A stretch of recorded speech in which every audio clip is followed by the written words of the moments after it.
যেই মাত্র রোম দেশের বাদশা বলেন রায় আব্দুল্লাহ আযান কি, এমনি আব্দুল্লাহ ইবনে হুযাইফা রাদিয়াল্লাহু তাআলা আযান শুরু করে দিলেন।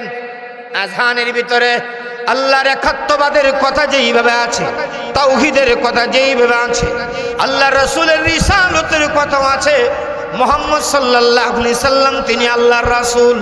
মুহাম্মদ সাল্লাল্লাহু আলাইহি সাল্লাম কথা বলেন, ওয়া মা মুহাম্মাদুন ইল্লা রাসূল। মুহাম্মদ সাল্লাল্লাহু আলাইহি সাল্লাম আল্লাহ না আর কুস্তা, মুহাম্মদ সাল্লাল্লাহু আলাইহি সাল্লাম আল্লাহর রাসূল। এই কথা আযানে আসেনি? মুয়াজ্জিন প্রতিদিন 5 ওয়াক্ত আযানে বলেন আশহাদু আন্না মুহাম্মাদান। যেই মাত্র আযান শুরু করে দিলেন, আযান সংক্ষিপ্তভাবে ইসলামের একটা দাওয়াত। দৈনিক প্রতিদিন 5 ওয়াক্ত মুয়াজ্জিন মানুষকে ডাকেন, হাইয়া আলাস সালাহ, আসো নামাজের প্রতি, হাইয়া আলাল ফালাহ, আসো কল্যাণের পথে। আযান যখন শুরু করলেন, রোম দেশের বাদশার গায়ে আগুন লেগে গেল। রে আব্দুল্লাহ, তোমাদের নবীকে যদি মানতাম তাহলে তোমাদের আর আমাদের দূরত্ব কেন হতো? আর যদি তোমাদের আল্লাহকে এক বলে মানতাম, আমরা তো তোমাদের মতো হয়ে যাইতাম। এক আল্লাহর সাক্ষী দিলে আর তোমাদের রাসূলের সাক্ষী দিলে। রোম দেশের বাদশা অর্ডার দিলেন, আবার তাদেরকে কারাবন্দী করো, তাদেরকে রুমের ভিতরে আটকে ফেলো, তাদেরকে বন্দি করো। এবার বন্দি করার পরে রোম দেশের বাদশা বললেন, শোনো, তাদের জন্য একটা শাস্তির ব্যবস্থা করো। বড় বড় ডেগের মাঝে তৈল বসাও, তৈল বসাইয়া যখন তৈল ফাঁকর উঠবে, যখন উপর দিকে তৈল ফালাইতে শুরু করবে, তখন তাদেরকে সেই আগুনের মাঝে ছেড়ে দেওয়া হবে, তৈলের মাঝে ছেড়ে দেওয়া হবে। আল্লাহু আকবার। কিতাবের মাঝে লেখেন, বড় দিকে তৈল বসানো হলো, নিচে দিয়ে জাল দেওয়া হলো।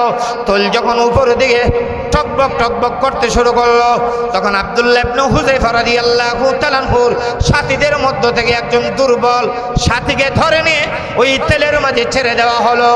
এক বর্ণনায় সবাইকে ধরে নিয়ে তেলের মাঝে ছেড়ে দিল, আরেক বর্ণনায় একজনকে ধরে নিয়ে তেলের মাঝে ছেড়ে দিল।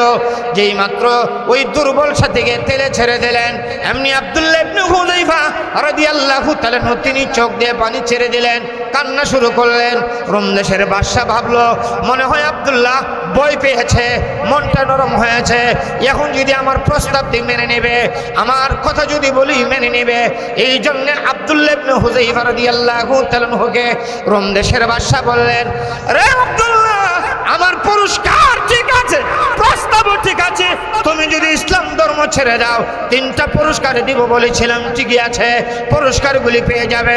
আমি বুঝতে পেরেছি তোমার মন নরম হয়েছে, তুমি এবার ভয় পেয়েছ, তোমার সাথী গরম তেলে পড়ে জীবন হারিয়েছে, এই জন্য তোমার মন নরম হয়েছে, তুমি ভয় পেয়েছ। কিন্তু আব্দুল্লাহ ইবনে হুযাইফা রাদিয়াল্লাহু তাআলা আনহু কি জবাব দিলেন? আব্দুল্লাহ ইবনে হুযাইফা রাদিয়াল্লাহু তাআলা আনহু জবাব দিলেন, রে রোম দেশের কুত্তা, আমি তোর গরম তেলের ভয়ে কাঁদি না, তোর তেলে পড়ার ভয়ে কাঁদি না, জীবন হারানোর ভয়ে কাঁদি না।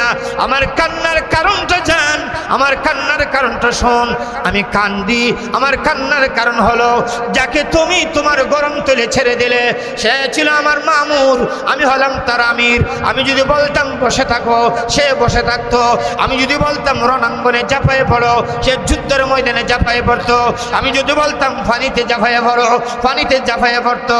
আমি যদি বলতাম দৌড়াইতে থাকো, সে দৌড়াইতো। আমি যদি বলতাম বসে থাকো, তাহলে বসে থাকতো। আমি যদি বলতাম দাঁড়িয়ে থাকো, তাহলে সে দাঁড়িয়ে থাকতো। রে রোম দেশের কুত্তা, আমার একজন মামুর আমার আগে তোমার গরম তলির ভিতরে পড়ে আমার আল্লাহর তৈরি জান্নাতের ভিতরে আগে চলে গেল, আর আমি করো কত হতভাগা, আমি যে তার আমির হওয়া সত্ত্বেও তোমার গরম তৈলের ভিতরে আগে পড়তে পারলাম না, আর আল্লাহর তৈরি জান্নাতের। ইয়া আইয়ুহাল্লাযীনা আমানুত্তাকুল্লাহা হাক্কা তুকাতিহি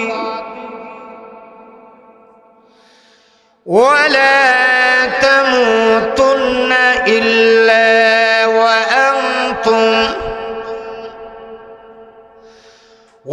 আনতুম মুসলিমুন।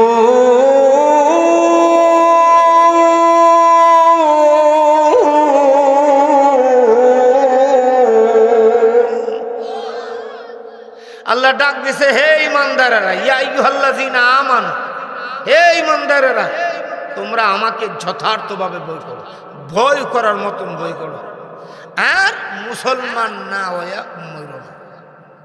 আল্লাহ ডাক দিছে ইমানদার বইলা, আর আয়াতের শেষে বলছেন মুসলমান না হয়ে মরো না। বোঝা গেল ইমান আনলেই মুসলমান না।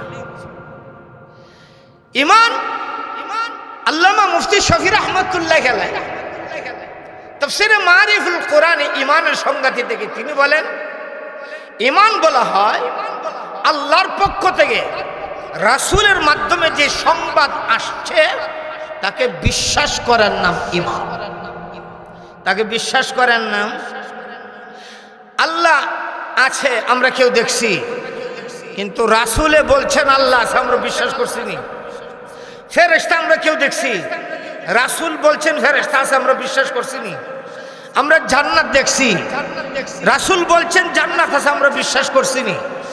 আমরা বলছি কি আমানতু বিল্লাহি ওয়া মালাইকাতিহি ওয়া কুতুবিহি ওয়া রুসুলিহি ওয়াল ইয়াউমিল আখিরি ওয়াল কদরি খাইরিহি ওয়া শাররিহি মিনাল্লাহি তাআলা ওয়াল বা'সি বা'দাল মাউত। মরণের পরে আবার আল্লাহ পূর্ণ জীবন দিবেন, আমরা কাউকে আবার জিতা হইতে দেখছি, কিন্তু বিশ্বাস করছি না। এই বিশ্বাস করার নাম হলো ঈমান। আর যারা বিশ্বাস করে তারা হলো মুমিন, যারা ঈমান আনে তারা হলো মুমিন। তা আমরা সবাই বিশ্বাস করছি, অতএব আমরা সবাই কি মুমিন? বলেন আমরা সবাই মুসলমান। কাকে বলা হয়? যারা ইসলামকে মানে তারা হলো মুসলমান, যারা ইসলাম মানে তারা হলো আল ইসলাম গর্দান নেহাদন বতোয়া। ইসলাম বলা হয় আল্লাহর হুকুমের সামনে আনুগত্যের শির ঝুঁকায়ে দেওয়া। আল্লাহ যা হারাম বলছেন আমার ভালো লাগলেও তা হারাম, তা থেকে দূরে থাকা। আল্লাহ যা হালাল বলছেন আমার কষ্ট হলেও হালাল, তা গ্রহণ করা। আল্লাহ যা আদেশ করছেন আমার কষ্ট হলেও গ্রহণ করা, আর হারাম আমার পছন্দ হলেও ছেড়ে দেওয়া। এবার বুঝে থাকলে একটু আওয়াজ করে বলবেন, নামাজ পড়া আল্লাহর আদেশ না নিষেধ? ফজর নামাজ সবাই পড়ছে, আপনাদের এলাকার সবাই ফজর নামাজ পড়ছে, জোহর নামাজ সবাই পড়ছে, আসর মাগরিব সবাই পড়ছে। এখানেও এমন মানুষও থাকতে পারে ফজরও পড়ে নাই, জোহরও পড়ে নাই, আসরও পড়ে নাই, মাগরিব আসার পড়ে নাই, আর নিয়ত করে রাখছে যা করে আল্লাহ আসরও পড়তাম না। অথচ নামাজ আল্লাহর আদেশ, 5 ওয়াক্তের 1 ওয়াক্ত পড়ে না, দাবি করে আমি মুসলমান। আল্লাহ কর্তৃক আমার হুকুম আছে। আমি আরেকটা উদাহরণ দেব, শেষ করব। মুসলমান তাকে বলা হয় যে আল্লাহর নিষেধের সামনে নিজের আনুগত্যের শির ঝুঁকায় দেয়, ভালো লাগলেও গ্রহণ করে না। আপনাদের এলাকায় সুদখোর নাই? গরুর গোশ খায় না? সুদ খাওয়ান আল্লাহর আদেশ না নিষেধ? জানিনি, জানার পরও সুদ খায়নি। কয় নম্বরের মুসলমান? সিরিয়াল ছাড়া, সিরিয়াল ছাড়া। হাজারেও একজন মুসলমান পাওয়া কঠিন, তারপরও আমরা মুমিন। বলেন আমরা, বলেন আমরা। খাঁটি মুমিনের কিছু গুণ আছে, ভালো জিনিসের কিছু কোয়ালিটি আছে। দোকান থেকে আপনি সরিষা তেল কিনতে চান, জিজ্ঞাসা করেন এটা খাঁটি না ভেজাল? জিগায়নি, কথা হয় না। আপনি দোকান থেকে 10 টাকার জিনিস কিনতে গেলে আপনি জিগান এটা খাঁটি না ভেজাল? আর এত দামি ইমান, যে ইমান দিয়ে আপনাকে জান্নাত দিবেন, ওই ইমানে কোনো ভেজাল আছে কিনা দেখার দরকার নাই। ভেজাল ইমানদারের অভাব নাই, খাঁটি মুমিনের অভাব। তবে খাঁটি মুমিন নিজে হতে পারছেন কিনা বুঝবেন কিভাবে? আল্লাহ বলেন 5টা গুণ যদি তোমার কাছে থাকে তাহলে বুঝে নিবা তুমি খাঁটি মুমিন। বলেন কয়টি গুণ? আরো জোরে কর। এই 5টি গুণ যাদের কাছে আছে তাদের জন্য আল্লাহর পক্ষ থেকে আছে পুরস্কার। সুবহানাল্লাহ বল। আল্লাহর পক্ষ থেকে আছে কি? তাও 3টা পুরস্কার। কয়টা? এবং আল্লাহর পক্ষ থেকে তাকে দেওয়া হবে একটা সার্টিফিকেট। আমাদের ছেলেরা অনেক সময় অনেক জায়গায় ট্রেনিং দেয়, সার্টিফিকেট পায়। এমন যদি কোথাও শুনে অমুক কোম্পানির পক্ষ থেকে সুযোগ দেওয়া হয়েছে, যদি সার্টিফিকেট 20 দিন 30 দিন 50 দিনে দেওয়া হয়, তাহলে তাকে একটা, যদি ট্রেনিং 20 দিন 30 দিন 50 দিন দিতে পারে, তাহলে তাকে একটা সার্টিফিকেট দেওয়া হবে। সার্টিফিকেটটা এত দামি, এই সার্টিফিকেট দেখায় পৃথিবীর যে কোনো কোম্পানিতে সে চাকরি নিতে পারবে। আচ্ছা, এমন যদি অফার আসে, তাহলে শুধু 20 বছর আর 25 বছরের যুবকেরাই যাবে ট্রেনিং দেওয়ার জন্যে, না 50 বছরের বুড়াও যাবে? কথা হয় না। শুধু 20 বছর আর 25 বছরের যুবকই যাবে, না 50 বছরের বুড়াও যাবে? কেন? সার্টিফিকেটটা খুব দামি। যে কোনো এই সার্টিফিকেটে দেখাইলে যে কোনো কোম্পানিতে চাকরি হওয়া যায়। আমার আল্লাহ বলেন, ও মুমিন, তুমি যদি 5টা গুণ অর্জন করতে পারো, তোমাকে এমন একটা সার্টিফিকেট দেওয়া হবে, যেই সার্টিফিকেট দেখাইলে 8টা জান্নাতের দরজায় যে সমস্ত ফেরেশতা থাকবে, সকল ফেরেশতা তোমার জন্য জান্নাতের দরওয়াজা খুলে দেবে।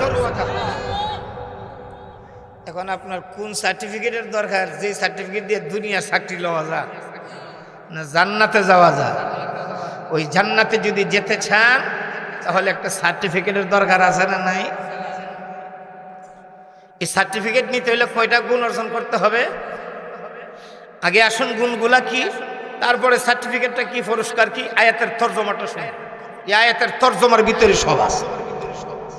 তারপরে আল্লাহ পাক যদি সুযোগ দেন, তৌফিক দেন, তাহলে বিস্তারিত কিছু কথা বলার চেষ্টা করবেন ইনশাআল্লাহ। আল্লাহ তাআলা বলেন, ইন্নামাল মুমিনুনা আল্লাযীনা ইযা যুকিরাল্লাহ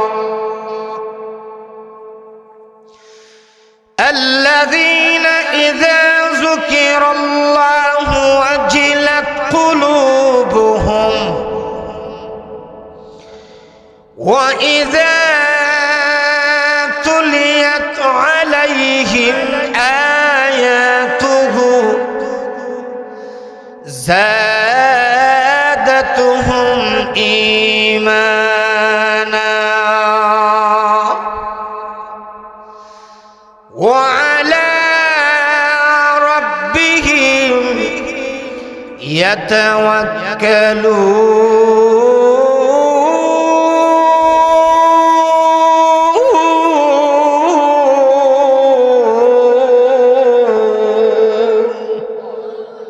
আর একটু জোরে এখন, একটু আওয়াজ করে বলেন আল্লাহু আকবার। বলে লাভ আসেনি? আপনার কার বরত্বতা ঘোষণা দিলেন? কার বরত্বতা? আল্লাহু আকবার বললে ইমানের পাওয়ার বাড়ে, আর বেঈমান কাফির নাস্তিকদের কলিজায় লাগে। বেঈমান কাফির নাস্তিকদের কোথায় লাগে? আল্লাহু আকবার ইয়া মুমিন কা হাতিয়ার, আল্লাহু আকবার ইয়া মুসলমান কা হাতিয়ার, নারে তাকবীর ইয়া মুমিন কা শামশির। আজকে তো আমাদের হাতিয়ার নাই, আমরা আওয়াজ কমে গেছে। আমরা আল্লাহু আকবার আওয়াজ করতে গেলে মনে হয় যে খুব কষ্ট হয়, অথচ আল্লাহু আকবার আওয়াজ শুনলে বেঈমান কাফের তর করে কাঁপে।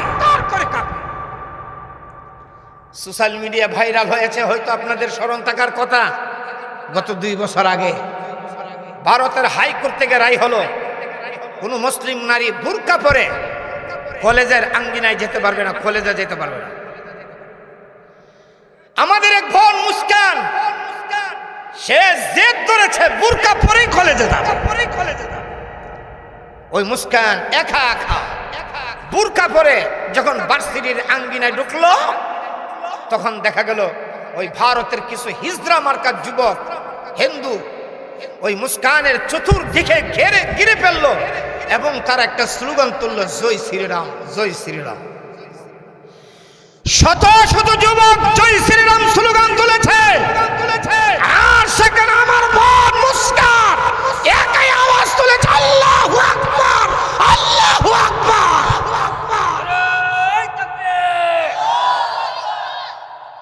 ওই মুস্কানের এক আল্লাহু আকবার ধ্বনি সেই ভার্সিটির অঙ্গিনায় হিজরা মার্কার যুবকদের শুধু কলিজায় কাঁথা না, গোটা পৃথিবীর নাস্তিকবাদীদের কলিজায় আগুন ধরাই দিয়েছে, আগুন ধরাই দিয়েছে।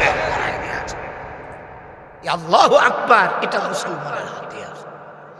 জবান খুলে সবাই একসঙ্গে আওয়াজ করে বলুন আল্লাহু আকবার। কষ্ট হচ্ছে?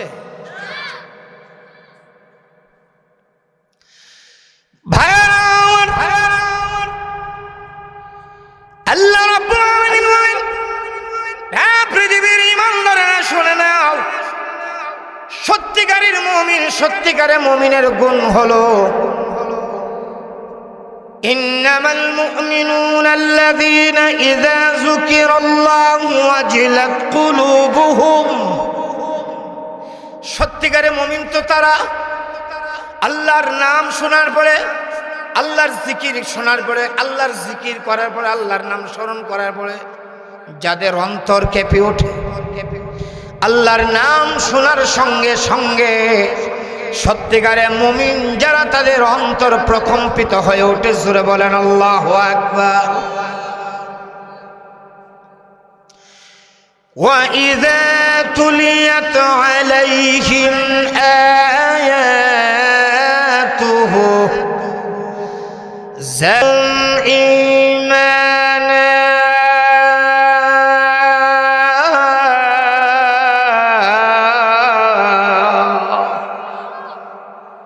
আর সত্যিকারের মুমিন যারা, তারা যখন আল্লাহর আয়াত শুনে, কোরআনের তেলাওয়াত শুনে, আল্লাহর কুদরতের নিদর্শনের কথা শুনে, তখন তাদের ঈমান বেড়ে যায়। ঈমান তাদের কি হয়? বৃদ্ধি পায়। সংখ্যায় নয়, পাওয়ারে। তাদের ঈমানের পাওয়ার বেড়ে যায়। আমাদের তো ঈমানের পাওয়ার নাই। আমি তো অনেক সময় বলি আমাদের ঈমানের হালত তো এমন, ব্যাটারি আছে, চার্জ নাই। আমাদের ঈমান ব্যাটারি আছে, কথা কয় না। আমাদের ঈমান ব্যাটারি আছে, চার্জ নাই।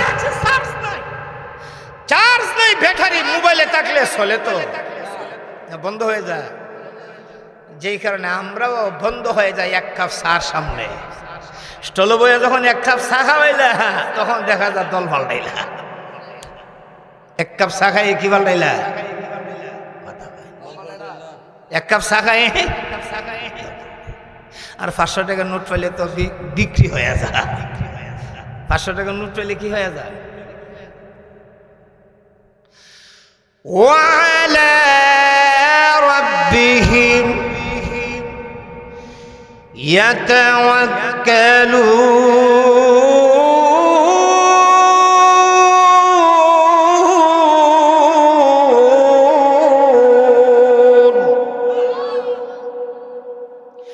সত্যিকারে মুমিন, তার ব্যবসা থাকতে পারে, জমিন থাকতে পারে, চাকরি থাকতে পারে, ভাই বারাদর থাকতে পারে, শরীরে শক্তি থাকতে পারে, কোনো কিছুর উপরই ভরসা করে না।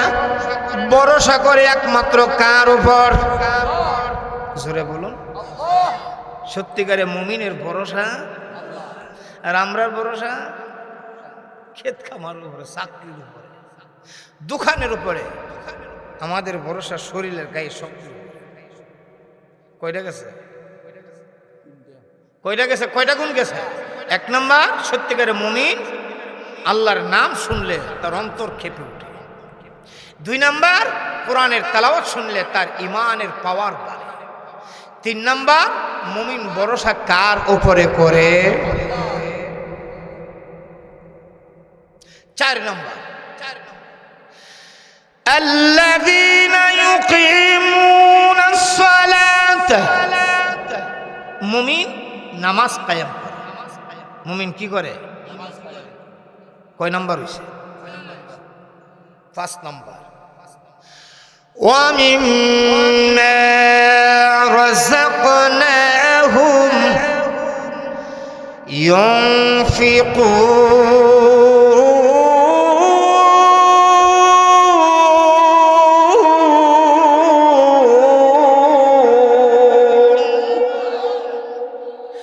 5 নম্বর মুমিনের গুণ, সত্যিকারে মুমিন আল্লাহর দেওয়া রিজিক থেকে আল্লাহর রাস্তায় খরচ করে। একটু জবান খুলে বলবেন রিজিক কে দেন? আর একটু জোরে বলুন রিজিক দেন কে? আল্লাহ। 5 নম্বর মুমিনের গুণ, আল্লাহর দেওয়া রিজিক থেকে মুমিন আল্লাহর রাস্তায়। এই 5টি গুণ যাদের আছে, আপনি যদি এখন হিসাব মিলে নিতে পারেন আপনার কাছে থাকে, শুকরিয়া আদায় করুন আলহামদুলিল্লাহ। আর এখন যদি হিসাব না মিলে বাড়িতে গিয়া বালিশটা মাথা লাগায় গণবেন, হুজুর 5টা গুণ হলো কোরআনে আছে মুমিনের, আমিও তো একজন মুমিন, আমার কাছে আছে কি? যদি তাকে ভাবলে 2 রাকাত নামাজ হইলে আল্লাহ শুকরিয়া আদায় করবেন। আর যদি না তাকে যেমনি আছে এমনি রাখিয়ে দিবেন না, অর্জন করুন লাগবো। যেমনি আছে এমনি থাকতে হইব না, 5টা গুণ লাগবো। এই 5 গুণ যার আছে তাদের জন্য একটা সার্টিফিকেট। কি সার্টিফিকেট? আল্লাহ বলে উলাইকা হুমুল মুমিনুনা হাক্কা। একটু জোরে আওয়াজ করে বলুন আল্লাহু আকবার। আল্লাহ রাব্বুল আলামিন বলেন এই 5 গুণ যেই মুমিনের কাছে আছে, আল্লাহ বলেন দুনিয়ার মানুষেরা রে শুনে নাও, আমি মহান আল্লাহ ঘোষণা দিলাম সে হলো সত্যিকারের মুমিন। আমি নিজে হইলাম আমি ইমানদার, আল্লাহ তুই কি এর ইমানদার, কি এর ইমানদার। আর আমি ইমানদার কইলাম না, আল্লাহ তুই সত্যিকারের মুমিন। কারেটা গ্রান্ড আমার কথাটা। আল্লাহ 5 গুণ যদি তোমার কাছে থাকে, আল্লাহ আমি ঘোষণা দিলাম তুমি সত্যিকারের। এবার মুমিন শোনো, এই 5 গুণ যদি অর্জন করতে পারো তাহলে তোমার পুরস্কারের কথা শোনো। পুরস্কার কি? লাহুম দারাজাতুন ইনদা রাব্বিহিম। আল্লাহ দুনিয়ার মানুষের কাছে তোমার কোনো দাম না থাকতে পারলো, কোনো মর্যাদা না থাকলেও আল্লাহ তুমি মুমিনের দাম মর্যাদা আমি আল্লাহর কাছে অনেক। আর একটু জোরে কর না, লাহুম দারাজাতুন ইনদা রাব্বিহিম ওয়া মাগফিরাহ। 2 নম্বর পুরস্কার। আল্লাহ বলে ও মুমিন তুমি মানুষ, আর মানুষের আরবি হলো ইনসান। ইনসানের উৎপত্তি হলো নিসিয়ান থেকে। নিসিয়ান অর্থ হলো ভুলে যাওয়া। তুমি অনেক সময় ভুলে হলেও আমি আল্লাহর অনেক নাফরমানি করে ফেলছো, জেনে শুনে অনেক সময় করছো, ভুলেও করছো। তোমার এই ভুলগুলি ক্ষমা পাওয়ার দরকার। তুমি যদি সত্যিকারী মুমিন হও, 2 নম্বর পুরস্কার তোমার জন্য আমার পক্ষ থেকে ক্ষমার ঘোষণা। জোরে বলুন সুবহানাল্লাহ। 3 নম্বর পুরস্কার। আমার কথা বুঝলে আপনারা একটা আওয়াজ করে বলবেন। আপনারা যারা কৃষি কাজ করেন, এই সকালবেলা ঠান্ডা, বরফের চেয়েও বেশি ঠান্ডা পানিতে গিয়ে নামেন কিসের জন্যে? রিজিকের সন্ধানে। জোরে বলেন কিসের জন্যে? যারা চাকরি করে আরামের ঘুম হারাম করে কম্বল টম্বল লেফটে ফালাইয়া দোকানে যা, কিসের জন্যে? কথা কয় না। যারা চাকরি করে বিবি বাচ্চা ফালাইয়া ঘর থেকে বের হয়ে কর্মস্থলে যা, কিসের জন্যে? যারা প্রবাসী আছে, মা বাপ ছেড়ে, বউ বাচ্চা ছেড়ে, আত্মীয় স্বজন ছেড়ে হাজার হাজার মাইল দূরে যা, কিসের জন্যে? রিজিকের জন্য, রিজিকের সন্ধানে। এই যে তো কষ্ট করে, তারপরে সবাইকে সম্মানজনক রিজিক পা। কথা বলেন, সবাইকে সম্মানজনক রিজিক পা। কিন্তু আল্লাহ বলেন কি? 5টা গুণ তুমি অর্জন করবা, আমি আল্লাহ তোমাকে সম্মানজনক রিজিকের ব্যবস্থা করবো। জোরে কোন সুবহানাল্লাহ। ওয়া রিজকুন কারীম।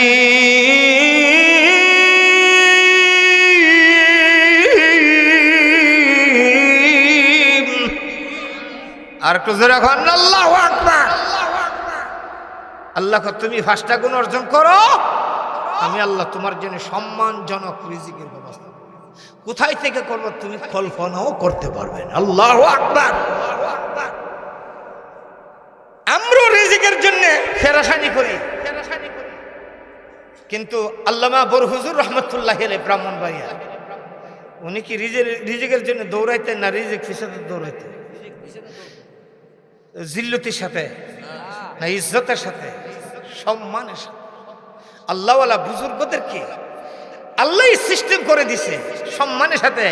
মানুষ তার খাবার নিয়ে অপেক্ষা করে, হুজুর যদি খা তাহলে খুশি হয়। আর এমনও কিছু মানুষ আছে, মানুষের কাছে গিয়ে খাবার চাইলে মানুষ বিরক্তি হয়। খাবার চাইলে কি হয়?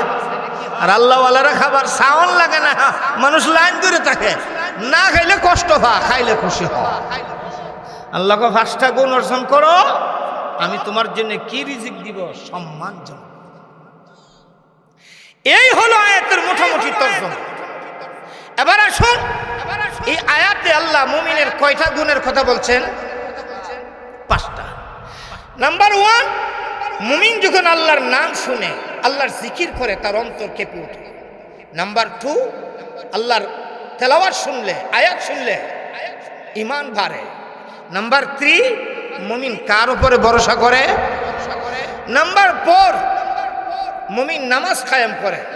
নাম্বার 5, আল্লাহর দেওয়া রিজিক থেকে আল্লাহর রাস্তায় খরচ করে।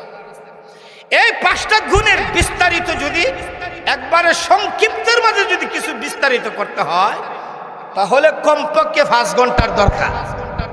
আর একেবারে বিস্তারিত করতে গেলে কমপক্ষে 5 রাতের দরকার। তো 5 রাত আপনারাও আমাকে দাওয়াত দিয়ে আনবেন না, আর আমিও একসাথে 5 রাত আপনাদেরকে দিতে পারবো না। আর 5 ঘন্টাও আপনারাও বসবেন এই প্রচন্ড ঠান্ডায়, আমিও 5 ঘন্টা পারবো না। এই জন্য আমি ভাবছি আগে ভিসে বাদ দিয়া মাঝখানে যা আছে ধরে লাও।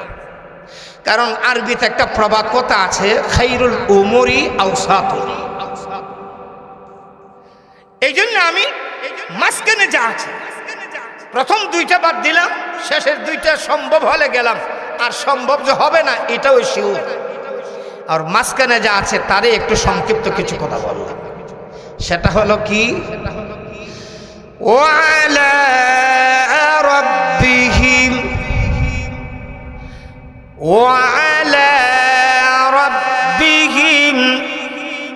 ইয়াতাওয়াক্কালুন।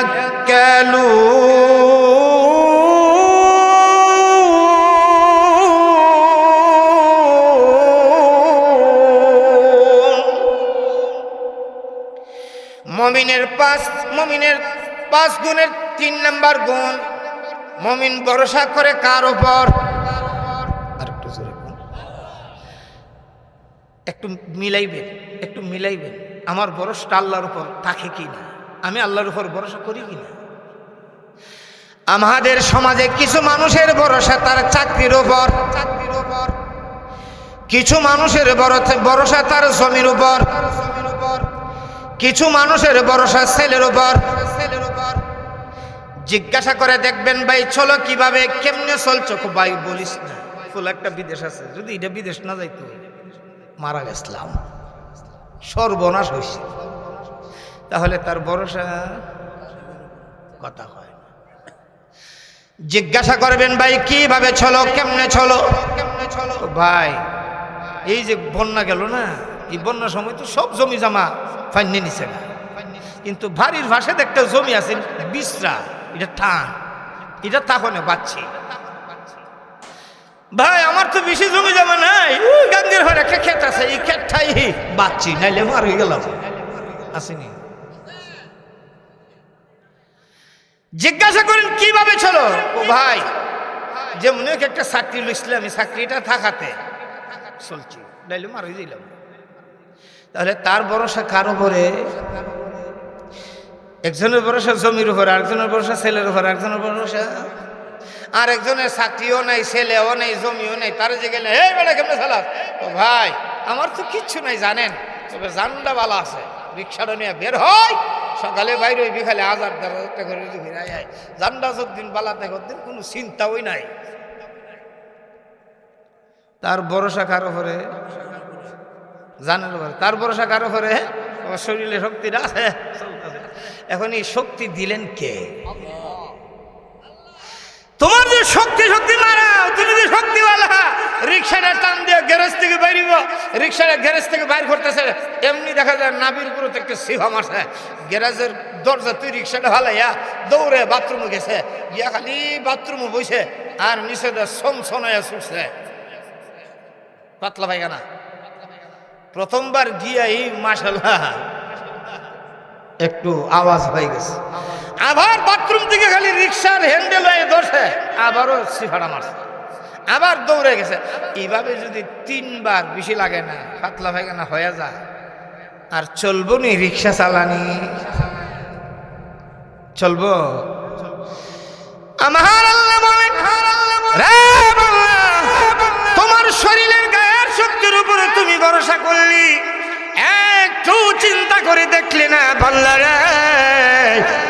তোমার শরীরের শক্তি দিলাম আমি, জমির উপর ভরসা করলি রে বাংলা।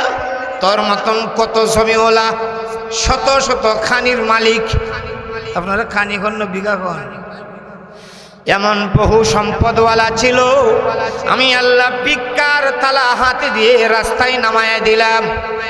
আছে না নাই?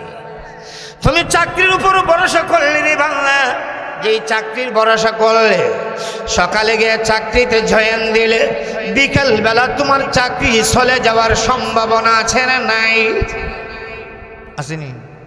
বিকালবেলা চাকরি চলে যাওয়ার, একবারে সরকারি চাকরি, এও আপনার গাঁট ধরে ধাক্কা দিয়ে যাবেন, হয় আসেনি সম্ভাবনা? ছেলের উপর ভরসা করলে রে বাংলা, ওই তোমার ছেলে বিদেশে আছে, কামাই রুজি করে তোমাকে দে। তোমার ছেলে বিদেশ থেকে শুধু চলে আসার সম্ভাবনা না, লাশ হয়ে আসার সম্ভাবনা আছে না নাই?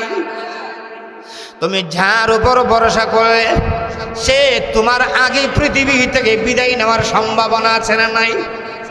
আমাদের দেশে দেখা যায় অনেক সময় হাজী সাহেব হজে যাবে, হজে যাওয়ার সময় তার বড় ভাইকে ডাইকে আনে, বড় ভাই না থাকলে বড় ছেলেকে ডাইকে আনে, ছেলে উপযুক্ত না থাকলে বাতিজা থাকলে ডাইকে আনে। হাতে ধরে রাখো বাবা, মরণ জীবনের কথা তো কইতে পারি না, আমি তো হজে যাইতেছি, মনে হইতে পারে আমার মরণ সেখানে হইতে পারে, আমার ছেলে মেয়ে আত্মীয় স্বজন, তোমার শাশি, তোমার শাশুর, তোমার ভাই বোন যারা আছে, এরা তোমার হাতে দিয়ে গেলাম, তুমি দীক্ষা রাখো। আল্লাহ গাদার ঘরের গাদা, যার হাতে দিস তুই দিশাই পারো ভাইয়া মারা যেতে পারে, তুই যাওয়ার আগে হ্যাঁ কি হইতে পারে? মারা যাইতে। ফাতাওয়াক্কালু ইন কুনতুম মুমিনিন।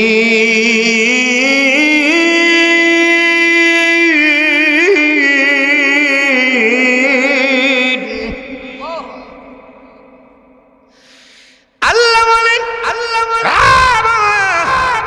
তুমি যদি মুমিন হয়ে থাকো, তুমি যদি ইমানদার হয়ে থাকো, ভাল্লা রে, মাখলুকের কারো উপর ভরসা নয়, মুমিন যদি হয়ে থাকো, তুমি আল্লাহর উপর ভরসা করো। আল্লাহর উপর যদি ভরসা করতে পারো, তোমার জন্যে, তোমার পরিবার পরিজনের জন্যে, সকলের জন্যে মহান আল্লাহ নিজেই যথেষ্ট হয়ে যায়।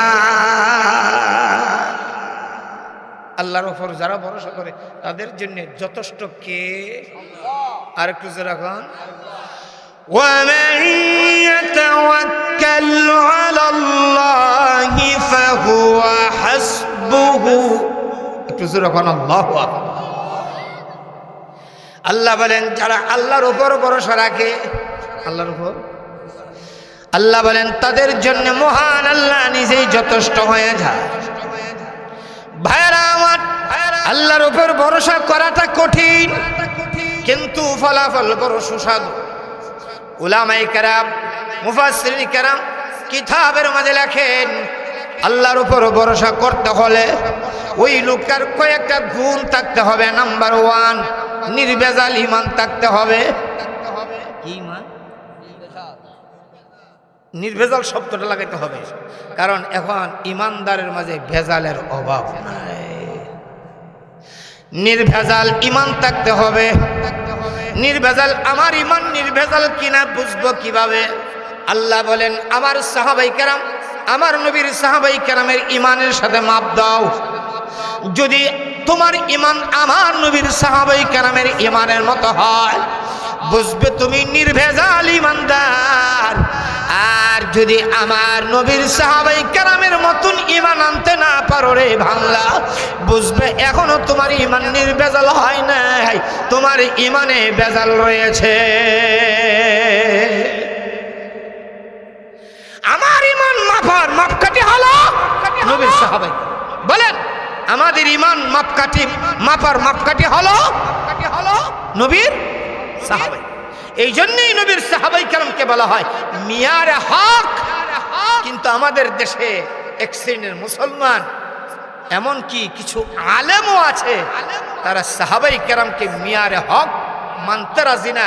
এমনকি সাহাবায়ে কেরামকে মিয়ারে হক বললে মনে হয় যেন তাদের বাবার মাথায় আঘাত লাগে। তারা সাহাবায়ে কেরামকে মিয়ারে হক মানতে রাজি। আমার আপনার ঈমান মাপকাঠি হলো নবীর সাহাবায়ে কেরাম। এখন বলবেন নবীর সাহাবায়ে কেরাম আমার ঈমান মাপকাঠি, এই কথা কি কোরআনে আছে? আল্লাহ বলেন হ্যাঁ কোরআনে আছে।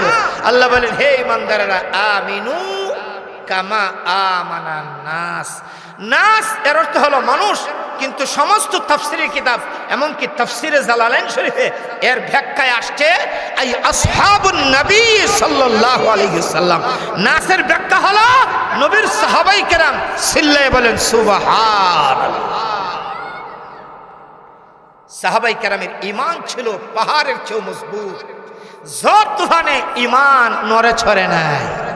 আর আমাদের ঈমান হলো মোমবাতির আগুনের চেয়ে আরো নরম। বাতাস আইলে যেভাবে মোমবাতির আগুন লম্বা হয়ে যায়, আমরা ঈমান এইভাবে কিছু ঝড় তুফান আসলেই ঈমান নিমে যাবে পড়ে। সাহাবায়ে কেরাম ফাঁসের কাষ্টে ঝুলেছে, কিন্তু ঈমান থেকে সলি পরিমাণ নড়া নাই। আর আমরা ঈমান সুবহানাল্লাহ, বিপদ দেখলে ঈমানের কালিমা তৈয়া মুসিবতের কালিমা লয়। স্বাধীনতার যুদ্ধের সময় পাকিস্তানি হানাদার বাহিনী এক বাঙালি মুসলমানদের ধরে যে তুই মুসলমান না হিন্দু? বাঙালি কো মাই তো মুসলমান হু। পাকিস্তানি বলে আগার মুসলমান হো তো মুসলমান কা আউয়াল কালিমা বাতা। পাকিস্তানি বলল মুসলমান হলে মুসলমানদের প্রথম কালিমাটা বলো। বাঙালি হলো লা ইলাহা ইল্লা আনতা সুবহানাকা ইন্নী কুনতু মিনাজ জালিমিন। ঘুমাই গেছেন গা? এটা মুসলমানের প্রথম কালিমা না? পাঞ্জাবি বলি ইয়া বাঙালি নে জঙ্গলি কে তো মুসিবত কা দুয়া है। বাঙালি কো মাই তো বিহি মুসিবত মে है। পাঞ্জাবি কো এটা তো মুসিবতের দোয়া। বাঙালি কো আমিও তো মুসিবতে আছি। তা আমরা তো মুসিবত দেখলে ঈমানের কালিমাতে বিপদের কালিমা লইয়া কথা কয় না। কিন্তু সাহাবায়ে কেরাম তার ঈমান এত মজবুত ছিল, তাদের সামনে ফাঁসির কাষ্ঠ প্রস্তুত করা হয়েছে, কিন্তু ঈমান থেকে নড়ে নাই। আল্লাহু আকবার জোরে বলবেন। ভাইরা খলিফাতুল মুসলিমিন হযরত ওমর রাদিয়াল্লাহু তাআলা আনহুর শাসন আমলে রোম দেশের সঙ্গে যুদ্ধ ঘোষণা। বর্তমান পৃথিবীর যেই দেশটার নাম হলো ইটালি। ইটালি যাওয়ার জন্য বাঙালি পাগল কিনা? ইটালি যাওয়ার জন্য বাঙালি পাগল। এখনো ইটালির রাজধানীর নাম রোম। এখনো ইটালির রাজধানীর নাম রোম। ইটালির রাজধানীর নাম রোম। বাংলাদেশের রাজধানীর নাম ঢাকা। ইটালির রাজধানীর নাম রোম। এক সময় এমন ছিল ইটালির রাজধানীর নামে নামে গোটা দেশটার নাম ছিল ইটালি। বললে ওই রোম দেশটাকে লোকেরা চিনত, জানত। কিন্তু ইটালি বললে, রোম বললে এখন অনেকেই বুঝে না, আলেম ওলামা ছাড়া। কিন্তু ইটালি যদি বলা হয় আলেম লাগে না, একবারে লেখাপড়া নাই সেও বুঝে একটা রাষ্ট্র, ধনী রাষ্ট্র। ওই রোম দেশে খলিফাতুল মুসলিমিন হযরত ওমর রাদিয়াল্লাহু তাআলা আনহু এক জামাত সাহাবায়ে কেরামের একটি জামাত প্রেরণ করলেন। তারা তিনটা কাজ নিয়ে গেলেন। নাম্বার 1, ঈমানের দাওয়াত দেওয়ার জন্য তাদেরকে গিয়ে বললেন, ইয়া আইয়ুহান নাস কুলু লা ইলাহা ইল্লাল্লাহ, হে মানুষ তোমরা বলো লা ইলাহা ইল্লাল্লাহ। যদি ইসলাম গ্রহণ করো, ঈমান আনো, তোমরা আমাদের ভাই, ভাইয়ের সাথে ভাইয়ে কোনো মারামারি নাই, ঝগড়া নাই, কাটাকাটি নাই, রক্তপাত নাই। আর যদি তোমরা ঈমান যদি না আনো, 2 নম্বর অপশন তোমাদের জন্য, তোমরা আমাদের সরকার, আমাদের খলিফাতুল মুসলিমিন হযরত ওমর রাদিয়াল্লাহু তাআলা আনহুকে ট্যাক্স দাও। কি দাও? হযরত ওমর রাদিয়াল্লাহু তাআলা আনহুকে ট্যাক্স দাও।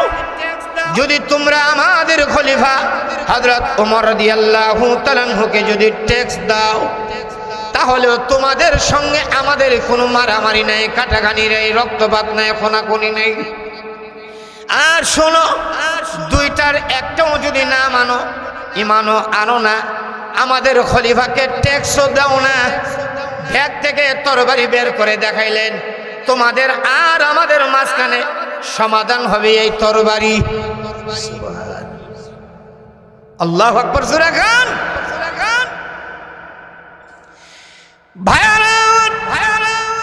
সাহাবায়ে কেরামের জামাতে চলিতে গেলেন, রোম দেশে গেলেন। সেই দেশের প্রশাসনও খুব শক্তিশালী, সেই দেশের সেনাবাহিনী খুব শক্তিশালী। ঘটনাক্রমে সাহাবায়ে কেরামের জামাতকে তারা বন্দী করে ফেললেন, গ্রেফতার করে ফেললেন। বন্দী করে এক জায়গায় রেখে দিয়ে সেনা প্রধান, ইতালির ওই রোম দেশের প্রধান, রাষ্ট্রপ্রধানের কাছে গিয়ে বললেন, হে আমাদের বাদশা, হে আমাদের সরকার প্রধান, শুনে নেন, ওই আরবের মরুভূমির এক জামাত লোক আমাদের দেশে এসেছে, আমরা তারা গ্রেফতার করেছি, তাদেরকে বন্দী করে রেখে আসছি। কিন্তু শোনেন, তাদের চেহারা যত সুন্দর, তার চেয়েও তাদের আদর্শ আর চরিত্র বেশি সুন্দর। আর আসতে কোন সুবহানাল্লাহ, তাদের আদর্শ এবং চরিত্র বেশি। কারণ তারা কোনো দুর্নীতিবাদের আদর্শ গ্রহণ করে নাই, তারা কোনো চোর ডাকাতের আদর্শ গ্রহণ করে নাই, তারা আদর্শ গ্রহণ করেছেন রাহমাতুল লিল আলামিনের। আর আমার নবীর আদর্শ কেমন ছিলেন? ওয়া ইন্নাকা লাআলা খুলুকিন আযীম।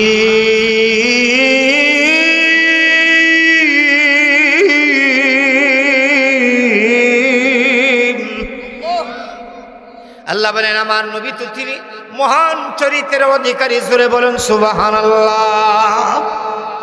আমাদের নবী হলেন মহান চরিত্রের অধিকারী। আর আল্লাহ কোরআনে বলেন, হে ইমানদারেরা, লাকাদ কানা লাকুম ফি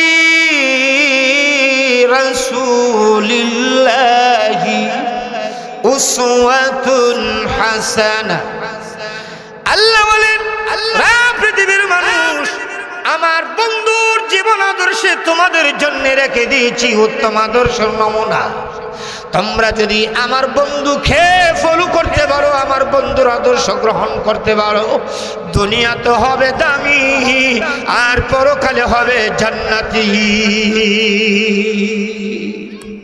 আমার বন্ধুকে মানো, আমার বন্ধুকে ফলো করো, তাহলে তোমরা দুনিয়া তো দামি হবে, আখেরাতেও।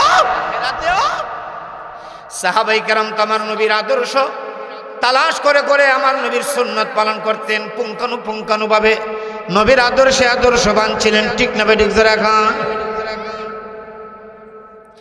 রোম দেশের সেনাপ্রধান রোম দেশের বাদশার কাছে গিয়ে বললেন, হে আমাদের বাদশা, কিতাবের মাঝে লেখেন, রোম দেশের বাদশার একটা লকব ছিল, উপাধি ছিল কালবুর রোম।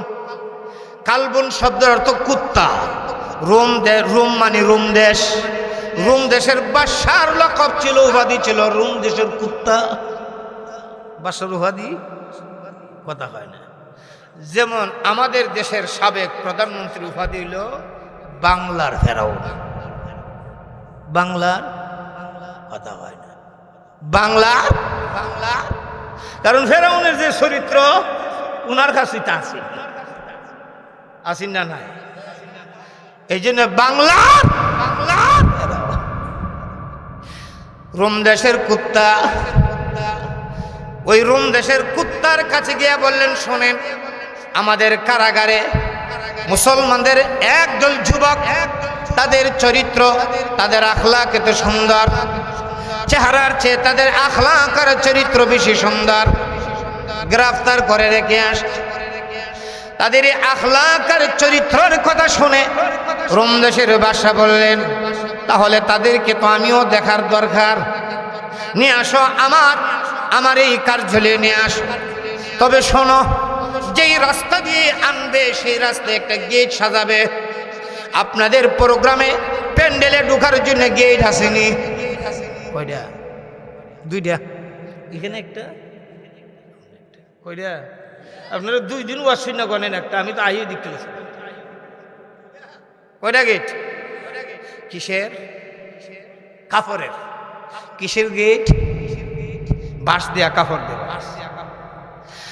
রোম দেশের বাদশা বললেন, তাদের জন্য একটা গেট সাজাবে, কিন্তু গেটটা কাপড়ের হবে না, গেটটা হবে তরবারির। তরবারি দিয়ে একটা গেট সাজাবে। আপনার কোন মরণ চান, বিছনায় ফইরা না শাহাদাতের মরণ?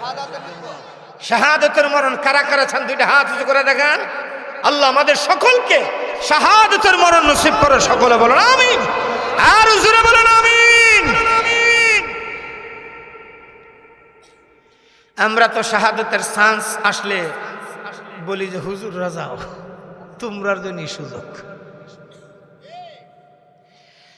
হযরত আব্দুল্লাহ ইবনে হুযায়ফা রাদিয়াল্লাহু তাআলা ভাষণ শুনে নবীর সাহাবায়ে কেরামের ঈমান তো এমনি মজবুত, তারা শাহাদাতের জন্য প্রস্তুত হয়ে গেলেন। আর নির্বিঘ্নে নির্ভয়ে এই তরবারির নিচে দিয়ে আসতেছে, মনে হচ্ছে যেন তাদের মাথার উপরে যে তরবারি তারা দেখছে না। আমরা যদি হইতাম তাহলে নিচে দা পানি বাসাইয়া রাস্তা ভিজে গেতাম।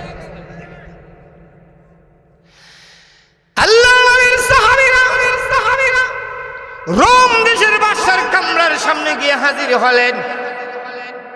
তাকায় দেখেন রোম দেশের বাদশার দরজায়, ওই কামরার দরজায় একটা জিঞ্জির ঝুলন্ত, জিঞ্জির একটা ঝুলে রেখেছে, এমন পজিশনে ঝুলে রেখেছে, কেউ যদি তার কামরার ভিতরে ঢুকতে হয়, রুকু অবস্থা ঢুকতে হয়। কি অবস্থা? সবাইকে রোম দেশের বাদশাকে মাথা নত করে ঢুকার জন্য ব্যবস্থা করছে। জবান খুলে বলবেন, মাথা নত করার জায়গায় একমাত্র খাঁর দরবারে না বাবার দরবারে, রাষ্ট্রের প্রধানের দরবারে মাথা নত করার জায়গায় একমাত্র কার দরবারে? রোম দেশের বাদশার দরজার সামনে জিঞ্জির ঝুলন্ত, কেহ যদি ঢুকে মাথা নত করে ঢুকার জন্য। কিন্তু আব্দুল্লাহ ইবনে হুযায়ফা রাদিয়াল্লাহু তাআলা আনহু রোম দেশের বাদশার দরজার সামনে গিয়ে দাঁড়িয়ে গেলেন। রোম দেশের বাদশা ভিতর থেকে ডেকে বলেন, আসেন আসেন আসেন আসেন। আব্দুল্লাহ ইবনে হুযায়ফা, হে রোম দেশের কুত্তা, আমি কিভাবে আসি? তোর দরজার সামনে জিঞ্জির ঝুলন্ত, তোকে মাথা নত করে আসবো? আমি তো মুহাম্মদ সাল্লাল্লাহু আলাইহি ওয়াসাল্লামের উপর ঈমান আনছি, আমি তো ওনাকে লজ্জাবোধ করি, আমি একমাত্র আল্লাহ ছাড়া আর কাহারও সামনে মাথা নত করি না। যদি আমাকে তোমার হুজুরি নিতে হয় তাহলে জিঞ্জির সরাও, আর যদি জিঞ্জির তাকে আমার দ্বারা ঢোকা সম্ভব। রোম দেশের বাদশা, আরে বাবা, আরে বাবা, আমার দেশে আইসা আমার সামনে দাঁড়ায় এত বড় হুঙ্কার, তাহলে ভিতর মাল আছে, দেখার দরকার। রোম দেশের বাদশা বলল, কে কোথায় আছো? দরজা থেকে জিঞ্জির সরাই দাও, তাকে আমার কাছে আসতে দাও। জিঞ্জির সরাই দেওয়া হলো। আব্দুল্লাহ ইবনে হুযায়ফা রাদিয়াল্লাহু তাআলা আনহু রোম দেশের বাদশার কাছে গেল, বসার স্থান দিলেন, সম্মানজনক বসার আসন দিলেন, বসলেন। দীর্ঘ সময় লম্বা টাইম নিয়ে রোম দেশের বাদশা আব্দুল্লাহ ইবনে হুযায়ফা রাদিয়াল্লাহু তাআলার সঙ্গে কথা বললেন। এক পর্যায়ে রোম দেশের বাদশা বললেন, হে আব্দুল্লাহ, আমি তোমার কথায়, তোমার ব্যবহারে, তোমার যোগ্যতা দেখে আমি মুগ্ধ হয়ে গেছি। এবার আমার কথা শোনো, তুমি যদি একটা কাজ করো তাহলে আমি তোমাকে 3টা পুরস্কার দেব। কয়টা কাজ? পুরস্কার কয়টা? হযরত আব্দুল্লাহ ইবনে হুযায়ফা রাদিয়াল্লাহু তাআলা বলেন, কি কাজ, পুরস্কার কি বলেন? রোম দেশের বাদশা, কাজটা তেমন কিছু বিষয় না, চিঠি ভরে বলি, আগে পুরস্কারটা শোনো। কি পুরস্কার? নাম্বার 1 পুরস্কার হলো, তুমি যদি আমার কথা শোনো, পুরস্কার হলো আমার হাতে একটা সিলমোহর আংটি আছে, এটা তোমাকে ভরাই দিব। 2 নম্বর পুরস্কার, আমার রূপসী ষোড়শী সুন্দরী যুবতী মেয়ে আছে, তোমার কাছে বিয়ে দিব। 3 নম্বর পুরস্কার, আমি যেই দেশের মসনদে বসে আছি, এই দেশের মসনদে তোমাকে বসাই দিব, অর্থাৎ ক্ষমতা তোমার হাতে দিয়ে দিব। কি বলেন? পুরস্কার একটার থেকে একটা ছোট। আমরা যদি হইতাম পুরস্কারের ঘোষণা শুনলে কইতাম, চাচার বাইনা বাপ ডাক্তার, বাস দেখতে হতো, বাজান তোমার দেশও চাই না, আংটিও চাই না, তোমার হুড়িটারে দালাও। কি দালাও? কারণ তোমার মতন বাসার মেয়ের জামা যদি হওয়া যায় তাহলে ভালো দিছে। চকিদারের মেয়ের জামা হইতে হলো কি গেরান, সুবহানাল্লাহ, দ্বারে কাছে যাওয়া যায় না। আর যদি রোম দেশের বাদশার মেয়ে, যদি এমপির মেয়ে হয় আরো গেরান বেশি, আর মন্ত্রী মিলে। তোমাকে 3টা পুরস্কার দেওয়া হবে। নাম্বার 1, আমার হাতের আংটি তোমাকে পরাই দেওয়া হবে। নাম্বার 2, তোমাকে আমার সুন্দর রূপসী ষোড়শী যুবতী মেয়ে তোমার কাছে বিয়ে দেওয়া হবে। 3 নাম্বার, এই দেশের ক্ষমতা তোমাকে বুঝাই দেওয়া হবে। রোম দেশের বাদশাকে বললেন, আচ্ছা পুরস্কার তো শুনলাম, কি কাজ করতে হবে? তেমন বেশি। আরে কি কাজ বলেন? কাজটা হলো, তুমি ইসলাম ধর্ম ছেড়ে দাও, আমাদের খ্রিস্টান ধর্ম গ্রহণ করে নাও।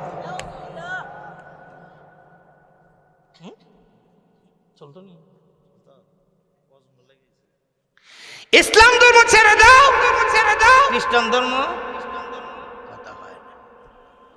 গ্রহণ করে নাও। এমন অফার খাওয়ার পরে ইসলাম ধর্ম ছেড়ে দাও, খ্রিস্টান ধর্ম গ্রহণ করে নাও। হযরত আব্দুল্লাহ ইবনে হুযায়ফা রাদিয়াল্লাহু আনহু বললেন, আমার ইসলাম ছেড়ে দিব, তোমার খ্রিস্টান ধর্ম গ্রহণ করব, করলে তুমি তোমার রাজত্ব দিবে। আচ্ছা বলো তো, তোমার দেশটার এরিয়া কতটুকু, তোমার দেশটা কত বড়? কিতাবের মধ্যে লেখছে, রোম দেশের বাদশা তখন বলছে, আমার দেশটা, যে কথাটা বলছে এটা 2টা বর্ণনা আসছে। একটা হলো আমার দেশটা হলো সারা পৃথিবীর 4 ভাগের 1 ভাগ। তাহলে আপনাদের সরাইল থানার সমান, সরাইল থানার সমান, ব্রাহ্মণবাড়িয়া জেলার সমান। আরেক বর্ণনায় সারা পৃথিবীর 3 ভাগের 1 ভাগ। হযরত আব্দুল্লাহ ইবনে হুযায়ফা বলে, এই রোম দেশের কুত্তা, আমি যদি আমার ঈমান তোমার কাছে বিক্রি করি, বিনিময়ে তোমার দেশের রাজত্ব আমাকে দিবে, আর তোমার দেশটা হলো পৃথিবীর 4 ভাগের 1 ভাগ অথবা 3 ভাগের 1 ভাগ। শোনো, তোমার দেশের রাজত্ব না, গোটা পৃথিবীটাকে যদি আসমান থেকে জমিন পর্যন্ত, মাশরিক থেকে মাগরিব, শিমাল থেকে জুনুব, পৃথিবীর এক প্রান্ত থেকে অন্য প্রান্ত পর্যন্ত গোটা পৃথিবীর স্বর্ণ জায়গা যদি তুমি স্বর্ণ আর রূপা দিয়ে ভরপুর করে দাও, বিনিময় ঈমান নয়, ইসলাম ধর্মে যে 5 ওয়াক্ত নামাজের জন্য আযান দেওয়া হয়, আর ওই আযানের সময় যদি আমি আমার 2 কানে আঙ্গুল দিয়ে রাখি, আযান শোনা থেকে বিরত থাকি, বিনিময় তুমি আমাকে গোটা পৃথিবী স্বর্ণ দিয়ে ভরপুর করে দিবে, তোমার সব কিছু লাথি মেরে ফেলে দেব, কিন্তু 1 ওয়াক্ত নামাজের আযান শোনা থেকে একটা মুহূর্তের জন্য আমাকে বিরত রাখা সম্ভব হবে না। যখন খুশি সারা দুনিয়া স্বর্ণ দিয়ে ভরে দিল, আযান শোনা থেকে বিরত থাকবে না। রোম দেশের বাদশা, আরে বাবা রে, এত দাম আযানের, মাহুয়াল আযান, আযান এটা কি? যখন খুশি আযান এটা কি, হযরত আব্দুল্লাহ ইবনে হুযায়ফা, এই তো সুযোগ আছে, আমার কথা বলবে, বুঝলে আওয়াজ করে বলবেন, আযানের ভিতরে তাওহীদের কথা আছে কি? আযানের ভিতরে রিসালাতের কথা আছে কি? বেঈমান কাফেরদের সাথে তো আমাদের দূরত্ব, তারা আল্লাহকে এক বলে মানে না। বলেন আমাদের আল্লাহ, শাহাদত আঙ্গুলটা উঁচু করে দেখান, বলেন আল্লাহ, আর উঁচু রাখান, আল্লাহু লা ইলাহা ইল্লাহু, আল্লাহ তিনি ছাড়া কোনো ইলাহ, ইলাহুকুম ইলাহু ওয়াহিদ। আল্লাহ বলেন তোমাদের ইলাহ, তোমাদের উপাস্য তিনি এক। আমাদের আল্লাহ আযানের ভিতরে আসেনি। মুয়াজ্জিন প্রতিদিন 5 ওয়াক্ত নামাজে মসজিদের মাইকে আযান দেয়নি। আশহাদু আল্লাহ ইলাহা ইল্লাল্লাহ কয়নি?